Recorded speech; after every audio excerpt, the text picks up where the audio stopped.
Hello, പുതിയൊരു വീഡിയോയിലേക്ക് സ്വാഗതം. മുന്തിരി കുടുംബത്തിൽപ്പെട്ട ഒരു ചെടിയാണ് ഞാൻ നിങ്ങൾക്കിന്ന് പരിചയപ്പെടുത്തുന്നത്. കാടൻ മുന്തിരി അഥവാ വള്ളിമാങ്ങ എന്നാണ് ഇതിൻ്റെ പേര് വരുന്നത്. ഇന്ത്യൻ ഭൂഖണ്ഡത്തിലെ തന്നെ സ്വദേശി സസ്യമാണ് ഈ മുന്തിരി അഥവാ വള്ളിമാങ്ങ. മഹാരാഷ്ട്ര, കർണാടകം, കേരളം എന്നിവിടങ്ങളിൽ കണ്ടെത്തിയിട്ടുണ്ട്. കേരളത്തിൽ കണ്ണൂർ, കാസർഗോഡ്, മലപ്പുറം, കോഴിക്കോട്, പാലക്കാട്, കോട്ടയം ജില്ലകളിൽ സുലഭമായി അല്ലെങ്കിലും കാണപ്പെടാറുണ്ട്. നിത്യഹരിത വനങ്ങളിൽ അരുവികൾക്ക് സമീപമായാണ് കൂടുതലായും വള്ളിമാങ്ങ കണ്ടുവരുന്നത്. മിനുസമുള്ള തണ്ടുകളോടുകൂടി പടർന്നു കയറുന്ന ഒരു ചെടിയാണ് ഈ വള്ളിമാങ്ങ. ഇലകളാകട്ടെ ഹൃദയാകൃതിയിലാണ്. അറ്റം കൂർത്ത് ഇരുവശങ്ങളിലും, അതായത് അതിരുകളിൽ മുള്ളുകളോട് കൂടിയ ഇലകളാണ് ഈ വള്ളിമാങ്ങയ്ക്കുള്ളത്.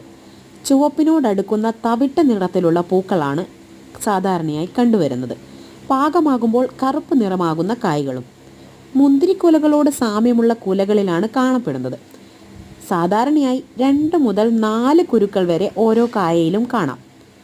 മെയ് മുതൽ ജൂൺ വരെയുള്ള കാലമാണ് ഈ ചെടികളിൽ പൂക്കളും കായ്കളും ഉണ്ടാകുന്നത്. കാട്ടുമുന്തിരികൾ സ്വാഭാവികമായി കൃഷി ചെയ്യാത്ത മുന്തിരികളാണ്.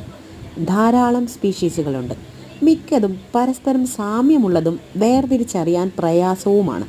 കുറുക്കൻ മുന്തിരി, വേനൽക്കാല മുന്തിരി, നദീതീര മുന്തിരി എന്നിവയാണ് ചില സാധാരണ ഇനങ്ങൾ. കാട്ടുമുന്തിരികൾ കൃഷി ചെയ്ത മുന്തിരിയെ പോലെ തന്നെ തടിയുള്ളതും ഇലപൊഴിയും വള്ളികളുമാണ്. അവയ്ക്ക് ആർത്തിയോടെ വളരുന്ന സ്വഭാവമുണ്ട്. ചിലതിന് 50 അടി വരെ നീളം വയ്ക്കാൻ കഴിയും. വർഷങ്ങളോളം നിലനിൽക്കാൻ കഴിയുന്ന ഉറച്ചതും മരം പോലെയുള്ളതുമായ വേരുകൾ അവയ്ക്കുണ്ട്. ചിലർ കാട്ടുമുന്തിരിയെ കളകൾ എന്ന് വിളിക്കുന്നതിൻ്റെ ഒരു കാരണം ഇതാണ്. ഞാൻ മനസ്സിലാക്കിയ ചില കാര്യങ്ങൾ നിങ്ങളിലേക്കും കൂടി എത്തിക്കുക എന്നൊരു ഉദ്ദേശം മാത്രമേ എനിക്കുള്ളൂ. ഇത് ഭക്ഷ്യയോഗ്യമാണോ അല്ലയോ എന്നതൊന്നും എനിക്ക് പൂർണ്ണമായി അറിയില്ല. അതുകൊണ്ട് തന്നെ ഈ ഒരു കാര്യം അല്ലെങ്കിൽ ഈ ഒരു വള്ളിമാങ്ങ ഞാൻ വീഡിയോയ്ക്ക് ശേഷം കളയുകയാണ് ചെയ്തത്. ഇതിൻ്റെ ഗുണങ്ങൾ കൂടുതൽ അറിയുന്നവരെ പ്ലീസ് കമൻറ്റ്. അതുപോലെ ഇത് ഭക്ഷ്യയോഗ്യമാണെങ്കിൽ അതും ഒന്ന് അറിയിക്കണേ. കാരണം എനിക്ക് എപ്പോഴും കിട്ടാവുന്ന ഒരു സ്ഥലത്താണ് ഇതുള്ളത്.